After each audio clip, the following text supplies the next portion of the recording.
আসসালামু আলাইকুম everyone, welcome to Shampa lifestyle. আমি শম্পা গোপালগঞ্জ থেকে বলছি। আপনারা সবাই কেমন আছেন? আলহামদুলিল্লাহ, নিশ্চয়ই ভালো আছেন। আমিও ভালো আছি আল্লাহর অশেষ রহমতে এবং আপনাদের দোয়ায়। আর আজকে বরাবরের মতো একটি নতুন ব্লগ নিয়ে হাজির হয়েছি আপনাদের সামনে। আমার প্রিয় আপু ভাইয়া আঙ্কেল আন্টি যারা আমার দূর দূরান্ত থেকে ভিডিও দেখে তাদেরকে জানাই অসংখ্য ধন্যবাদ। প্লিজ আপনারা একটা লাইক দিয়ে ভিডিওটি কন্টিনিউ করবেন। যারা আমার চ্যানেলে নতুন তারা প্লিজ চ্যানেলটা সাবস্ক্রাইব করে পাশে থাকবেন। এই কুরবানির ঈদের সময় আমরা অনেকে গরু কুরবানি করেছি, কিন্তু গরুতে প্রচুর পরিমাণে চর্বি হয়েছে।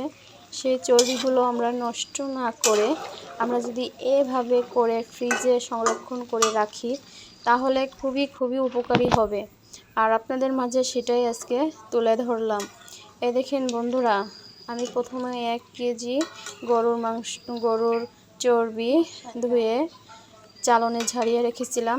তারপর মিডিয়াম আঁচে চর্বিগুলো দিয়ে দুইটা তেজপাতা এবং 2-3টা দারচিনি দিয়ে আস্তে আস্তে করে জাল দিচ্ছিলাম যাতে চর্বি থেকে তেলটা বেরিয়ে আসে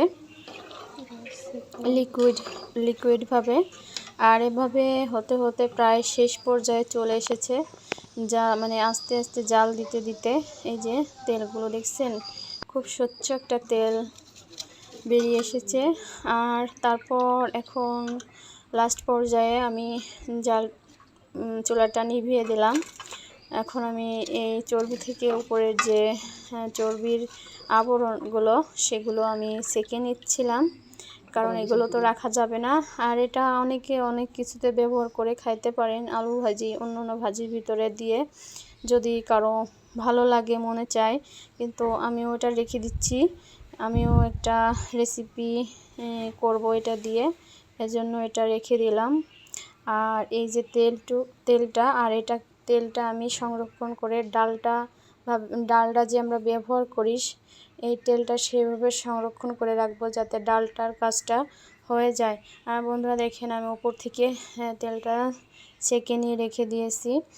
আর এদিকে নিচের তেলগুলো রয়েছে কড়াইতে অবশিষ্ট অংশ। আর এটা থেকে আমি একটা মুড়ির মশলা তৈরি করব আর আপনাদের মাঝে সেটা শেয়ার করতেছি। আর আমি 2 চামচ রসুন বাটা, 2 চামচ আদা বাটা, 2 চামচ জিরা বাটা এগুলো দিয়ে হলুদ, লবণ এবং দারচিনি এগুলো দিয়ে সুন্দরভাবে কষিয়ে আস্তে আস্তে কষিয়ে আমি একটা মুড়ির মশলা তৈরি করে রেখে দিয়েছি, সেটাও আপনাদের মাঝে শেয়ার করলাম। আর খেতে খুবই সুস্বাদু হয়েছে। যখন আমরা ঘরে সাধারণত মুড়ি মাখা খাই তখন যদি এখান থেকে 1-2 চামচ নিয়ে মুড়িতে দেওয়া হয়, মুড়ির মাখাটা অনেক টেস্টি হয়ে যায় দ্বিগুণ। আর সেভাবে আমি তৈরি করে রেখে দিব আজকে।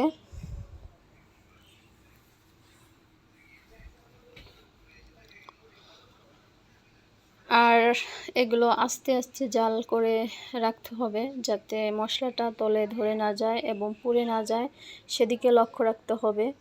খুবই আস্তে আস্তে জালে তৈরি করতে হবে।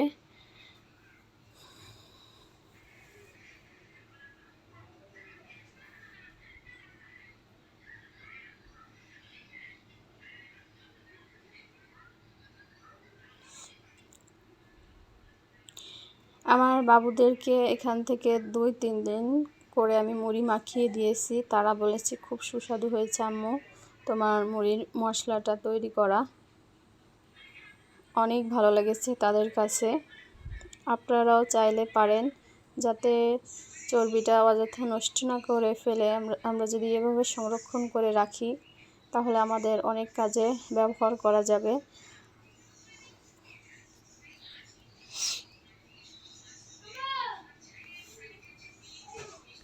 আর এভাবে শেষ পর্যায়ে চলে আসলাম মুড়ি মাখা মশলা তৈরি করার। আর এটা সাধারণত আমরা কাচের জেরে বা বয়মে রেখে দেব যাতে নষ্ট না হয়। আর এদিকে আমি যে চর্বিটা রেখে দিয়েছিলাম, মানে তেলটা রেখে দিয়েছিলাম সেকে, আর সেই তেল এখন জমি এরকম হয়ে গেছে। আর আমি সুন্দর সুন্দর করে একটা ডিজাইন করতে চেয়েছিলাম, যেভাবে ডিজাইন করে রাখা যায় কিনা, কিন্তু আসলে সেই পর্যায়ে হয়নি। এজন্য আমি কি করছি জানেন বন্ধুরা, একটা শেপে রেখে দিয়েছি, আপনাদের মাঝে সেটা শেয়ার করেছি। আর দেখতে খুবই খুবই সুন্দর লাগতেছে, মনে হচ্ছে এটা হচ্ছে ছানা তৈরি করে ফেলেছি এমন মনে হচ্ছিল দেখে, আমার এতটা লোভনীয় লাগছে দেখে।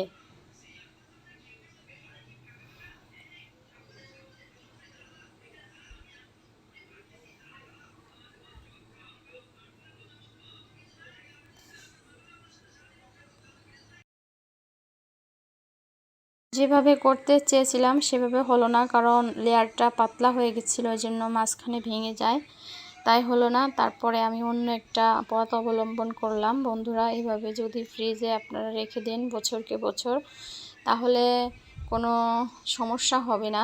যখন মনে চাইবে সেখান থেকে আপনারা ইউজ করতে পারবেন। আর আমি সবগুলো একটা চাকুর সাহায্যে, চাকু বা ছুরি বলি যাকে, সেটার সাহায্যে চর্বিগুলো উঠিয়ে নিচ্ছিলাম। তেল জমা বেঁধেছে সেগুলো।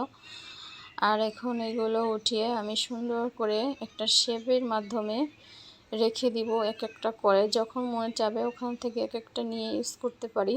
আর এক জায়গায় করে রেখে দিলে জমা হয়ে গেলে উঠাতে অনেক কষ্ট হয় এবং ব্যবহার করতেও কষ্ট হয়। আর আমরা যদি এভাবে একটা গোল শেপ করে রাখি আলাদা আলাদা করে, আর এটা তারপরে ফ্রিজে 30-40 মিনিট প্লেটটা ধরে রেখে দিলে তখন আলাদা আলাদা হয়ে যাবে, এক একটা বিস্কিটের বা সন্দেশের মতো।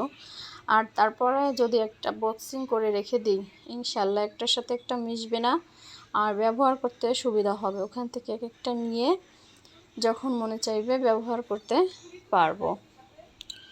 আর দেখেন বন্ধুরা, মনে হচ্ছে আমি সন্দেশ তৈরি করে ফেলেছি এমন মনে হচ্ছিল দেখে। আর এই পাশে যারা বসে আছে তাদেরকে আমি অনেকবার রিকোয়েস্ট বলেছি যে বলো তো এটা কি, তারা বলে কি এটা হচ্ছে সন্দেশ। অনেক মশকরা করতেছি। আমার ননদ এখানে বসে আছে, ও পাশে আমার যা বসে আছে, তাদের সাথে কথা বলছিলাম আর এটাই করতেছি। তারা বলতেছে এটা হচ্ছে সন্দেশ। তারা প্রথমে ধরতেই পারি না এটা গরুর চর্বি, এরকম হয়েছিল। আর আমিও কি করলাম, আমিও সন্দেশের মতো করে চেপটা চেপটা করে রেখে দিলাম। আর দেখতে দারুণ খুব লোভনীয় লাগছিল।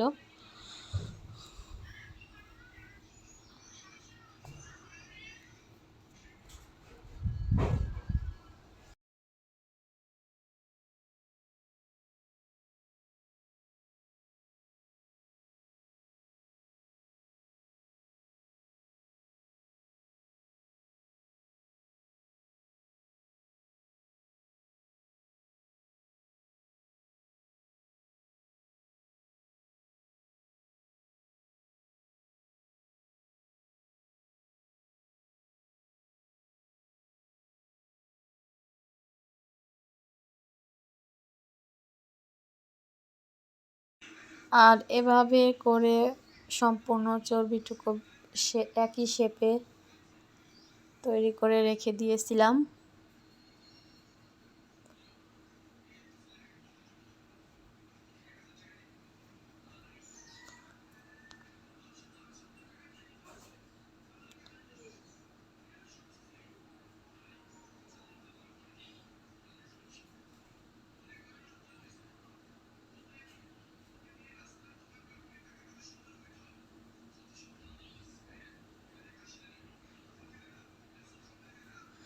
আপনারা চাইলে পারবেন এভাবে তৈরি করে রেখে দিতে। আপনাদের সুবিধার জন্য আমি এটা শেয়ার করলাম। তারপরে 40 মিনিট পরে আমি ফ্রিজ থেকে বের করলাম। দেখেন বন্ধুরা, একটার সাথে একটা মিশবে না, আরও টনটনা শব্দ আসছিল। আর আজকের ভিডিওটা ভালো লাগলে প্লিজ দয়া করে লাইক, শেয়ার, কমেন্ট এবং যারা নতুন তারা চ্যানেলটা সাবস্ক্রাইব করে পাশে থাকবেন, বেল আইকন বাজিয়ে রাখবেন যাতে নোটিফিকেশন পাওয়ার পরই নতুন নতুন ভিডিও দেখতে পারেন। আর আপনারা সবাই ভালো থাকবেন, সুস্থ থাকবেন আর আমার পাশে থাকবেন সব সময়। আল্লাহ হাফেজ।